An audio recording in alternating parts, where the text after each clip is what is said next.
എല്ലാവർക്കും പുതിയൊരു വീഡിയോയിലേക്ക് സ്വാഗതം. അപ്പോൾ ഇന്നത്തെ നമ്മുടെ വീഡിയോ എന്ന് പറഞ്ഞാൽ സോപ്പ് മേക്കിംഗ് വീഡിയോ ആണ്. അപ്പോൾ ഒരുപാട് പേർക്ക് സോപ്പ് മേക്കിങ്ങിൽ ഒരുപാട് ഡൗട്ടുകളുണ്ടായിരുന്നു. അപ്പോൾ അതൊക്കെ ഒരുപാട് കമൻ്റായിട്ട് വന്നിട്ടുണ്ടായിരുന്നു കേട്ടോ. അപ്പോൾ അതിൻ്റെയൊക്കെ റിപ്ലൈയും കൂടി ഉണ്ട് കേട്ടോ ഇന്നത്തെ വീഡിയോയിൽ. അപ്പോൾ ഇന്ന് നമ്മൾ സോപ്പ് ഉണ്ടാക്കുന്നതെന്ന് പറഞ്ഞാൽ പനിക്കൂർക്കയുടെ ഇലയും അതുപോലെ തന്നെ തുളസി ഇലയും വെച്ചിട്ടാണ് കേട്ടോ. അപ്പോൾ ഒരുപാടൊന്നും നമുക്ക് വേണ്ട, വളരെ കുറച്ച് മതി. ഒരു 5-6 ഇല മാത്രം മതിയാകും. തുളസി ഇലയും അതുപോലെ തന്നെ എടുത്താൽ മതി കേട്ടോ. ഇപ്പോൾ ഈ തുളസി ഇലയൊക്കെ ഒരുപാട് നമുക്ക് യൂസ് ചെയ്യാൻ കൊള്ളില്ല. എന്താണെന്ന് വെച്ചാൽ അതിനൊരു ചെറിയൊരു പൊള്ളലിൻ്റെ ഒരു ഇതുണ്ട്. അതുകൊണ്ട് തന്നെ നമ്മൾ എന്ത് ഇൻഗ്രീഡിയൻ്റ് എടുക്കുമ്പോൾ ഒരുപാട് ചേർത്ത് ഉണ്ടാക്കുന്നതിൽ കാര്യമൊന്നുമില്ല കേട്ടോ. പിന്നെ നമുക്ക് പലരും ചോദിച്ചു സോപ്പ് കുഴഞ്ഞിരിക്കണത് എന്താണെന്ന്. അതായത് സോപ്പ് നല്ല കട്ടി ഉണ്ടാവണില്ല എന്ന് പറയുന്നുണ്ട്.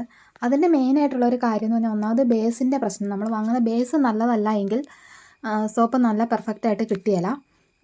അതുപോലെ തന്നെ നമ്മൾ അതിനകത്ത് ചേർക്കുന്ന എക്സ്ട്രാ ഇൻഗ്രീഡിയൻസിൻ്റെ അളവ് കൂടിപ്പോയാലും സോപ്പിന് കട്ടി കിട്ടത്തില്ല കേട്ടോ. അതായത് നന്നായിട്ട് ഉറച്ച് കിട്ടത്തില്ല. അപ്പോൾ ഞാൻ ഇത്രേ എടുത്തിട്ടുള്ളൊരു 5-6 ഇല അതുപോലെ തന്നെ തുളസിയില അതേ അളവിൽ തന്നെ എടുത്തിട്ടുണ്ട്. എന്നിട്ട് നമ്മളത് വെള്ളം ചേർക്കാണ്ട് തന്നെ അരച്ചിട്ട് നന്നായിട്ട് ഒന്ന് എടുത്തിട്ടുണ്ട് കേട്ടോ. അപ്പോൾ ഒരു ടേബിൾ സ്പൂണൊക്കെ കഷ്ടി അതിൻ്റെ നീര് കിട്ടത്തുള്ളൂ. അപ്പോൾ അത് മതിയാകും നമുക്ക്. അതവിടെ വെച്ചിട്ടുണ്ട്. ഇനി നമുക്ക് ഇതിനകത്തേക്ക് കുറച്ച് ഇൻഗ്രീഡിയൻസ് ചേർത്ത് കൊടുക്കാം. കഴിഞ്ഞ വീഡിയോയ്ക്കകത്ത് പറഞ്ഞപ്പം ഓരോരുത്തർ ചോദിച്ചിട്ടുണ്ടായിരുന്നു ഇതിന് പെർഫ്യൂം ഒന്നും ചേർക്കുന്നില്ലേ എന്നുള്ളത്. അപ്പോൾ ആ ഒരു സോപ്പിന് ഞാനത് ചേർത്തിട്ടില്ലായിരുന്നു. അപ്പോൾ ഞാനിന്ന് ഈ ഒരു സ്പൂൺ ഗ്ലിസറിനാണ് ചേർക്കുന്നത് കേട്ടോ.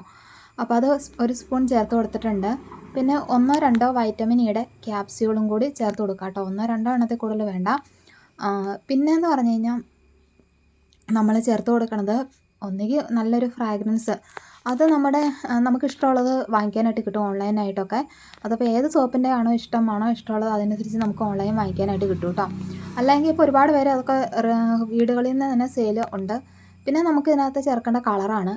ഗ്രീൻ കളർ ചേർക്കുവാണെങ്കിൽ നല്ലൊരു എന്താ പറയുക പച്ചില മരുന്നുകളൊക്കെ ചേർത്തുകൊണ്ട് തന്നെ ഒരു ആയുർവേദ സോപ്പിൻ്റെ ഒരു ഗുണം കിട്ടും. പിന്നെ എൻ്റെ ഗ്രീൻ കളർ ഇല്ലാത്തതുകൊണ്ട് ഞാൻ ബ്ലൂ ആണ് ചേർക്കുന്നത് കേട്ടോ. അപ്പോൾ അത് 2-3 ഡ്രോപ്പ് ബ്ലൂ കളർ ചേർത്ത് കൊടുക്കുക. അപ്പോൾ ഇതാണ് മണത്തിനായിട്ട് ഞാൻ ചേർത്ത് കൊടുക്കുന്നത്. അപ്പോൾ അത് നമ്മളൊരു 4-5 ഡ്രോപ്പ് കൊടുക്കുക കേട്ടോ. അപ്പോൾ മണമൊക്കെ നമ്മുടെ ഇഷ്ടത്തിനനുസരിച്ചാണ്. പക്ഷേ ഒത്തിരിയായി ചേർക്കാണ്ടിരിക്കുന്നതാണ് നല്ലത്.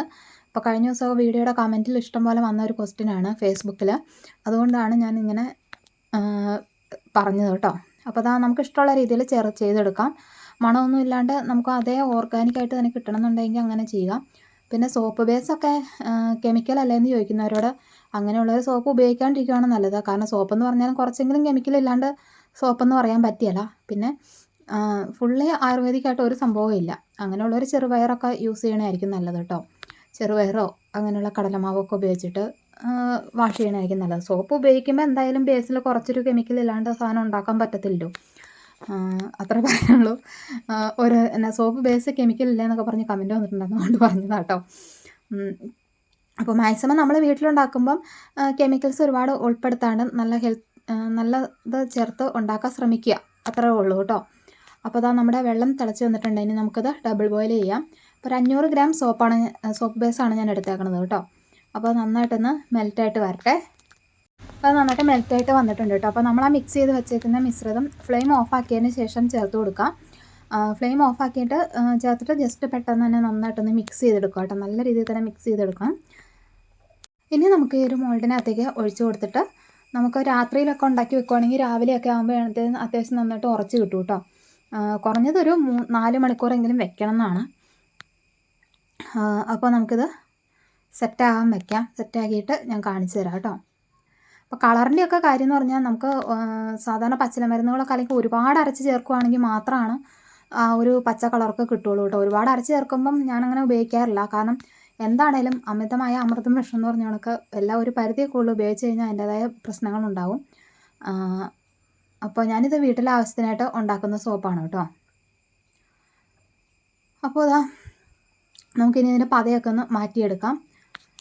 അപ്പോൾ ഞാനിത് വെച്ചിട്ട് പിറ്റേന്നാണ് എടുത്തത് കേട്ടോ. പിറ്റേന്ന് എടുത്തപ്പം ഇങ്ങനെയാണ് നമുക്ക് സോപ്പ് കിട്ടിയിട്ടുള്ളത്. നന്നായിട്ട് തന്നെ ഉറച്ച് കിട്ടിയിട്ടുണ്ട്.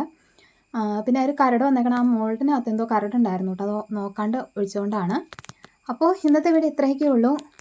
വീഡിയോ ഇഷ്ടമായാൽ ലൈക്ക് ചെയ്യുക, സബ്സ്ക്രൈബ് ചെയ്യുക, കമൻറ്റ് ചെയ്യുക. പിന്നെ ഫ്രോക്ക് നൈറ്റി നൈറ്റിയൊക്കെ സ്റ്റിച്ച് ചെയ്ത് കൊടുക്കുന്നുണ്ട്. താല്പര്യമുള്ളവരെ ഇതിൽ കാണുന്ന വാട്സപ്പ് നമ്പറിൽ കോൺടാക്റ്റ് ചെയ്യുക. പ്രത്യേകം പറയുന്നു, വാങ്ങാൻ താല്പര്യമുള്ളവർ മാത്രം മെസ്സേജ് വിട്ടാൽ മതി കേട്ടോ. ഒരുപാട് ഫേക്ക് മെസ്സേജസ് വരുന്നുണ്ട്. അതുകൊണ്ടാണ് പെണ്ണുങ്ങളുടെ പേരിലൊക്കെ അക്കൗണ്ട് ക്രിയേറ്റ് ചെയ്ത് ആണുങ്ങളായിരിക്കും മിക്കവാറും സംസാരിക്കുക. അപ്പോൾ അങ്ങനെയുള്ള അനുഭവങ്ങൾ ഉള്ളതുകൊണ്ടാണ് പറയണത്. വാങ്ങാൻ താല്പര്യമുള്ളവർ മാത്രം മെസ്സേജ് ചെയ്യുക. അപ്പോൾ നല്ലൊരു വീഡിയോയിൽ നമുക്ക് വീണ്ടും കാണാം. താങ്ക്